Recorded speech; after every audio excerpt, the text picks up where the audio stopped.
මෙන්න මේ අපේ ලංකාවට බලපාපු මේ ආපදා තත්ත්වය ගැන අලුත්ම අප්ඩේට් එක අපේ මිනිස්සු අතුරුදහන් වෙනවා, මිනිස්සු ජීවිතක්ෂයට පත් වෙනවා, අවතැන් වෙනවා නේද? ඉතින් දැන් වෙද්දී ආපදා මරණ සංඛ්‍යාව 355ක් දක්වා ඉහළට ගිහිල්ලා තියෙනවා.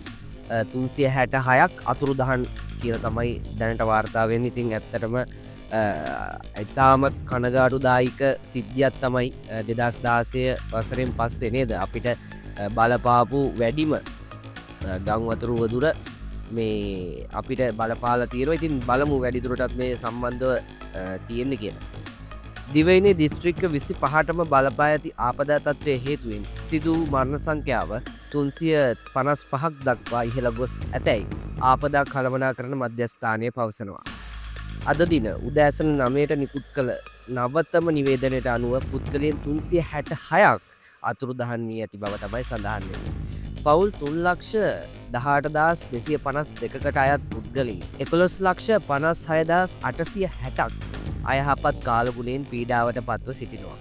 ආපදා කළමනාකරන මධ්‍යස්ථානයේ නිකුත් කළ වාර්තාවට අනුව වැඩිම මරණ සංඛ්‍යාව වන මරණ 88ක් මහනුවර දිස්ත්‍රික්කයෙන් වාර්තා වෙලා තියෙනවා. මේ අතර නුවරඑළිය දිස්ත්‍රික්කයේ මරණ 75ක්, බදුල්ල දිස්ත්‍රික්කයේ මරණ 71ක්, කුරුණෑගලින් මරණ 37ක්, මාතලේ දිස්ත්‍රික්කයෙන් මරණ 23ක් වාර්තා වෙලා තියෙනවා.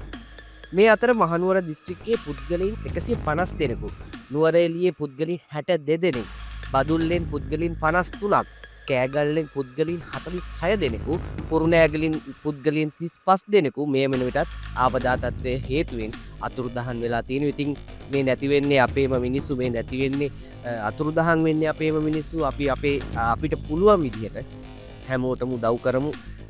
දැන් අපි ඉන්න නගරවල හැම තැනම ආපදාවන් වලට ලක්වෙච්ච මිනිස්සුන්ට උපකාර කරන්න, කියන්නේ වියලි සලාක එකතු කරන්න, බඩු බාඩ්ඩ එකතු කරන්න තැන් තියෙනවා.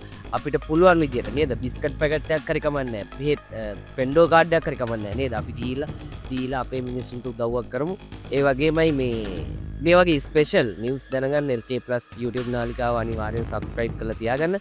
අපි බලමු ඉස්සරහටත් මේ වගේ ස්පෙෂල් නිවුස් අපි ගේනවා ඕගොල්ලෝ පරිස්සමෙන් ඉන්න.